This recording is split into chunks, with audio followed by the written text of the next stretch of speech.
गरीब बहू का जादुई घास का एसी। एक छोटे से गांव में सरिता अपनी बहू और अपने गरीब परिवार के साथ रह रही थी। बेटा, आज हमें ये रात को सारा काम खत्म करना होगा। कल ये सारा ऑर्डर का सामान जाएगा। माँ, मैं तो कोशिश कर ही रहा था लेकिन घास ही खत्म हो गई। अब आप ही बताओ ना, मैं क्या करूँ। हमारे पास और कोई चारा नहीं है। हमें जंगल से और घास काट कर लानी होगी। इस समय जंगल में जाने का फायदा नहीं है, कभी भी कुछ भी हो सकता है। जंगली जानवर रात के समय ही बाहर निकलते हैं। अजय बिल्कुल सही कह रहा है बहू।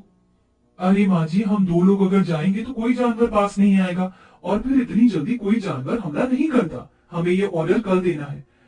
आप ये भी तो सोचिए। लेकिन बहू, माँ जी आप चिंता मत कीजिए, कुछ नहीं होगा। बस आप बच्चों के पास ही रहना और उनका ख्याल रखना। अगर ये ऑर्डर नहीं गया तो बच्चों के लिए हम गर्मी से बचने के लिए कूलर भी नहीं खरीद पाएंगे।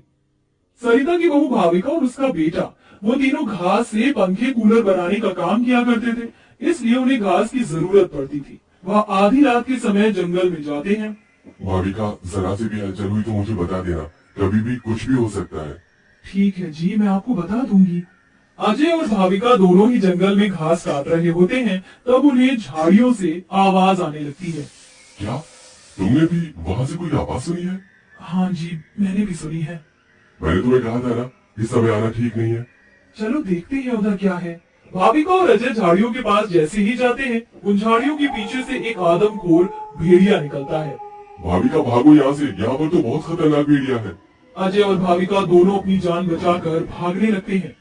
अजय, अब हम लोग क्या करें? कहीं भेड़िया ने हमें खा लिया तो? रुकना मत, बस भागती जाओ। भागते भागते वो दोनों जंगल से किसी तरह बाहर निकल आते हैं और भेड़िया उनका पीछा छोड़ देता है। जान बची तो लाखों पाए, लौट के बुद्धू घर को आए। रास्ते में चलते हुए आधी रात के समय उन्हें गांव के एक कूड़े के ढेर के पास एसी पड़ा हुआ नजर आता है। अरे देखो जी, यहाँ पर एसी पड़ा है। अरे पता नहीं किसका होगा, चलो यहाँ से चलते हैं। मुझे लगता है किसी ने ऐसे ही डाल दिया होगा। मैं तो कहती हूँ इसे लेकर चलते हैं।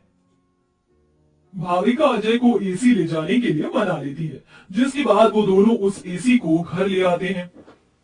तुम दोनों तो घास लेने गए थे, ये क्या लेकर आ गए हो? ये हमें रास्ते में पड़ा मिला। जब हम कूलर पंखे बना लेते हैं तो एसी भी बना सकते हैं। इस खराब एसी को छोड़ो और ये बताओ, क्या तुम घास लेकर आई हो? सरिता के ये बोलने के बाद जंगल की दुर्घटना के बारे में दोनों बताते हैं, जिसे सुनकर सरिता हैरान रह जाती है। अच्छा, इसका मतलब बहुत बड़ी मुसीबत से बचकर आए हो तुम दोनों, और साथ में ये कचरा उठाकर ले आए। वह तीनों बहुत ज्यादा परेशान हो जाते हैं। कल का ऑर्डर पूरा करने के बाद उन्हें कुछ पैसे मिल जाते, लेकिन घास न होने की वजह से उनका ऑर्डर पूरा नहीं हो पाता और वह ऑर्डर कैंसिल हो जाता है। अगले दिन उनके टूटे फूटे घर के अंदर धूप की किरणें आने लगती हैं, जिससे बहुत ज्यादा गर्मी हो जाती है। हे भगवान, कितनी गर्मी लग रही है, घर में पंखा भी नहीं चल रहा है। मुझे भी बहुत गर्मी लग रही है। पिताजी पिताजी, हमें बहुत गर्मी लग रही है। हमारे घर में एक पंखा भी ठीक से नहीं चलता। बेटा, थोड़ा सा सब्र रखो, कुछ दिनों में मेरे पास मेरे पैसे मुझे मिल जाएंगे, तो मैं घर के अंदर एक अच्छा सा पंखा लगवा दूंगा। हमारा वो ऑर्डर तो कैंसिल हो गया, लेकिन सुबह में घास ले आई थी मैं। चलिए गांव वालों के कूलर और पंखे में घास लगा देते हैं, उससे कुछ तो पैसे आएंगे। हाँ, तुमने सही कहा। भाविका और अजय दोनों मिलकर पुराने कूलरों के अंदर घास लगा रहे होते हैं, और यहाँ घर में राजू दिशा गर्मी से परेशान हो रहे होते हैं। काश कि हमारे घर में भी कोई एसी होता। तभी दिशा की नजर उसके पिता की लाए हुए एसी के ऊपर पड़ती है। अरे राजू, जरा इसे देखो, लगता है पिताजी हमारे लिए एसी लेकर आए, पर उन्होंने ये एसी अभी तक क्यों नहीं लगाया? क्योंकि ये एसी खराब है, बस इसीलिए। कल रात तुम्हारे माता पिता को यह कूड़े करकट में मिला था। ये सुनने के बाद राजू इस बात से तो खुश होता है कि उसके पिताजी पुराना ही सही, कम से कम एक एसी तो घर पर लेकर आए। कुछ देर बाद वो अपने दोस्तों के पास खेलने चला जाता है। लोलू लोलू, कहाँ हो तुम? चलो खेलते हैं। आज मैं नहीं आ सकता, बहुत गर्मी है, और इतनी गर्मी में मेरा मन नहीं कर रहा है आने का, क्योंकि मेरे घर के अंदर एसी लगा हुआ है। मैं उसकी ठंडी हवा में ही बैठना चाहता हूँ। क्या कहा? तुम्हारे घर के अंदर भी एसी है? हाँ, और हमारा एसी बहुत अच्छा चलता है। बहुत ठंडा कर देता है घर को। राजू यह सुनकर बहुत खुश होता है। वह वापस अपने घर पर आता है और अपने पिता से कहता है, पिताजी मेरे लिए एसी ठीक कर दीजिए, बहुत गर्मी होती है घर के अंदर, मेरे सभी दोस्तों के पास एसी है। राजू बेटा, मैं एसी ठीक करने वाला नहीं हूँ। कहीं मुझसे एसी खराब हो गया तो ज्यादा पैसे चले जाएंगे उसे ठीक करवाने में। अरे पिताजी, आप तो एक्सपर्ट हो, आपको तो सब कुछ आता है, आप एसी को भी ठीक कर दोगे, मुझे पता है। राजू के कहने पर अजय एसी को ठीक करने की कोशिश करता है। अजय को लगता है कि उसके ठीक करने पर एसी ठीक हो गया होगा, लेकिन एसी ऑन होते ही उसके अंदर से धुआं निकलने लगता है। ये क्या हो गया? लगता है ये एसी खराब है, फेंक दो इस एसी को। राजू गुस्से में ऐसा कहकर चला जाता है, जिसके बाद उसे इस तरह देखने से उसके दोनों माता पिता परेशान हो जाते हैं। हमें हमारे बेटे के लिए एक एसी तो बनाना चाहिए। भाविका और अजय दोनों अब सारे काम छोड़कर उस एसी को ठीक करने में ही लग जाते हैं। वह उसकी ठंडी हवा खाने के लिए उसके चारों तरफ हरी घास लगा देते हैं, जिससे कि उस एसी की हवा और भी ज्यादा ठंडी हो जाए। चलो, अब एसी तैयार है, इसे चलाकर देखते हैं। भाविका जैसे ही घास का एसी चलाती है, अचानक से उस एसी के आंख, नाक, मुंह बन जाते हैं। क्या बात है, तुमने तो मुझे बिल्कुल नए जैसा बना दिया है, लेकिन समझ नहीं आ रहा कि तुमने मेरे ऊपर ये घास क्यों लगाई है। एसी को बात करते हुए देख वो सभी डर जाते हैं। अरे हाँ, सॉरी, मुझे माफ करना, मैं अपने आप को इंट्रोड्यूस करना भूल गया। मैं एक जादुई एसी हूँ, मेरे पास बड़ी लोग की शक्तियाँ हैं, मैं गरीबों की मदद करता हूँ और तुम्हें मेरी बहुत ज्यादा जरूरत थी, लेकिन मैं खराब होने की वजह से अपनी शक्तियाँ इस्तेमाल नहीं कर सकता था। तुमने मुझे ठीक कर दिया, उसके लिए तुम्हारा बहुत बहुत शुक्रिया।